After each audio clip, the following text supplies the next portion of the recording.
নমস্কার, আমি জ্যোতিষী তারাকিঙ্কর শাস্ত্রী, আর আপনারা দেখছেন আপনাদের প্রিয় চ্যানেল স্পিরিচুয়াল অ্যাস্ট্রোলজার।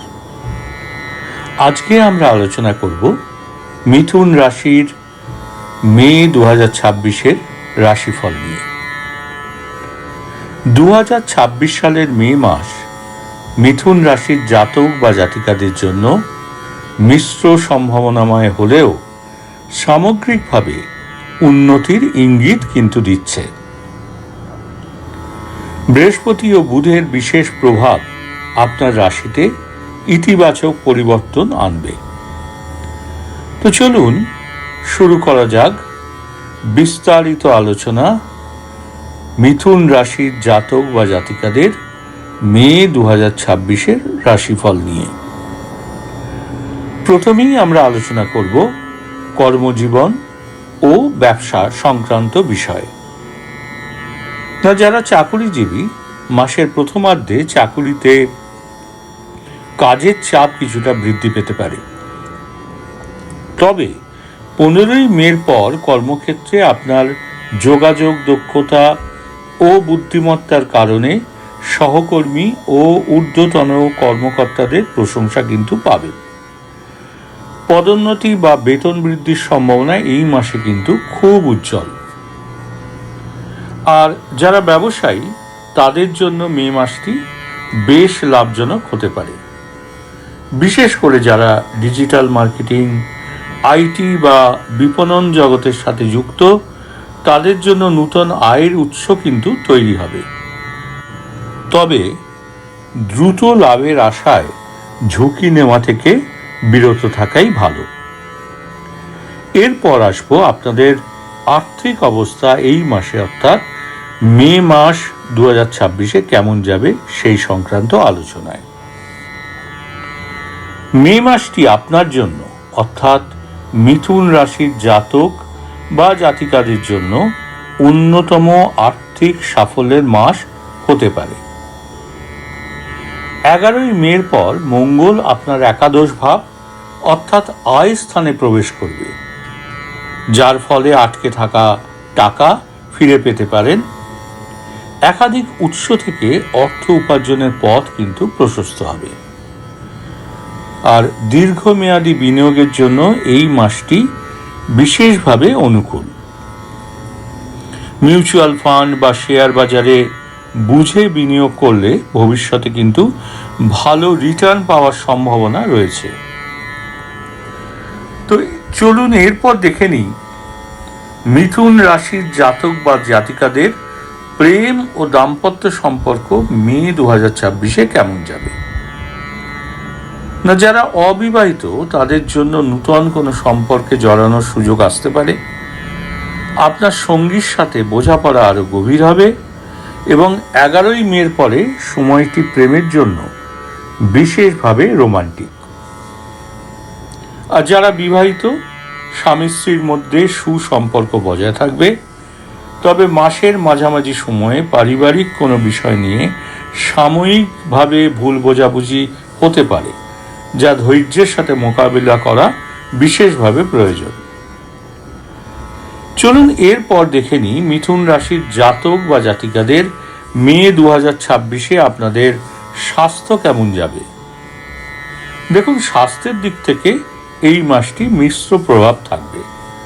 বিশেষ করে মাসের মাঝামাঝি সময়ে চোখের সমস্যা বা হজমের গোলমাল দেখা দিতে পারে। অতিরিক্ত কাজের চাপের কারণে মানসিক ক্লান্তি আসতে পারে। নিয়মিত যোগব্যায়াম এবং পর্যাপ্ত জলপান আপনাকে সতেজ রাখবে। আর 20শে মের আশেপাশে মানসিক চাপ বাড়তে পারে, তাই মেডিটেশন করার পরামর্শ আমি আপনাকে দিচ্ছি। তো এই ছিল মিথুন রাশির জাতক বা জাতিকাদের মে 2026-এর স্বাস্থ্য সংক্রান্ত আলোচনা। এরপর দেখে নিই আপনাদের এই মাসে, অর্থাৎ মে 2026-এ যারা শিক্ষার্থী, তাদের শিক্ষা কেমন থাকবে। শিক্ষার্থীদের জন্য এই মাসটি মনোযোগ দেওয়ার সময়। বিশেষ করে যারা উচ্চশিক্ষার জন্য বিদেশে যেতে ইচ্ছুক বা প্রতিযোগিতামূলক পরীক্ষার প্রস্তুতি নিচ্ছেন, তাদের জন্য 11ই মের পর সময়টি অত্যন্ত শুভ। এরপর চলুন দেখে নিই মিথুন রাশির জাতক বা জাতিকাদের মে 2026-এ কি ধরনের রেমিডিজ অর্থাৎ প্রতিকার নেওয়া প্রয়োজন। না, প্রতি বুধবার সকালে ভগবান গণেশকে স্মরণ করুন। সম্ভব হলে সবুজ রঙের পোশাক পরিধান করুন। পশু পাখিকে খাওয়ান। এটি আপনার গ্রহের নেতিবাচক প্রভাব কাটাতে সাহায্য করবে। আবার বলি, মিথুন রাশির জাতক বা জাতিকাদের এই মাসে অর্থাৎ মে 2026-এর বিশেষ প্রতিকার কি না, প্রতি বুধবার সকালে ভগবান গণেশকে স্মরণ করুন। সম্ভব হলে সবুজ রঙের পোশাক পরিধান করুন আর পশু পাখিকে খাওয়ান, যেটা আপনার গ্রহের নেতিবাচক প্রভাব কাটাতে কিন্তু সাহায্য করবে। তো এই ছিল মিথুন রাশির জাতক বা জাতিকাদের মে 2026-এর রাশিফল। তো এই মাসে আপনাদের রাশির সাপেক্ষে যে রাশিফল তার সারমর্ম হলো মে মাসটি আপনার আর্থিক ও কেরিয়ারের জন্য অত্যন্ত ইতিবাচক। শুধু স্বাস্থ্যের প্রতি একটু যত্নশীল হলে এবং আবেগের বশবর্তী হয়ে সিদ্ধান্ত না নিলে মাসটি কিন্তু স্মরণীয় হয়ে থাকবে।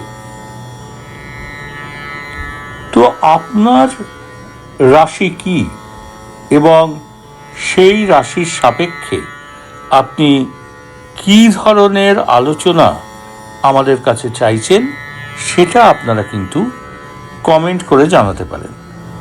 আমরা চেষ্টা করব আপনাদের অনুরোধের ভিডিও আপনাদের কাছে নিয়ে আসতে। আর আপনাদের ভিডিওটি যদি ভালো লাগে তাহলে আপনাদের কাছে অনুরোধ রইল যে ভিডিওটি লাইক, শেয়ার এবং সাবস্ক্রাইব করে দেবেন। আর নিচে থাকা বেল আইকনটি অতি অবশ্যই প্রেস করবেন পরবর্তী ভিডিওর নোটিফিকেশন পেতে। তো চলুন আজকের মতো এই পর্যন্তই। দেখা হবে পরের ভিডিওতে। নমস্কার, ভালো থাকবেন, সুস্থ থাকবেন। ওম নমঃ শিবায়। ওম নমঃ শিবায়।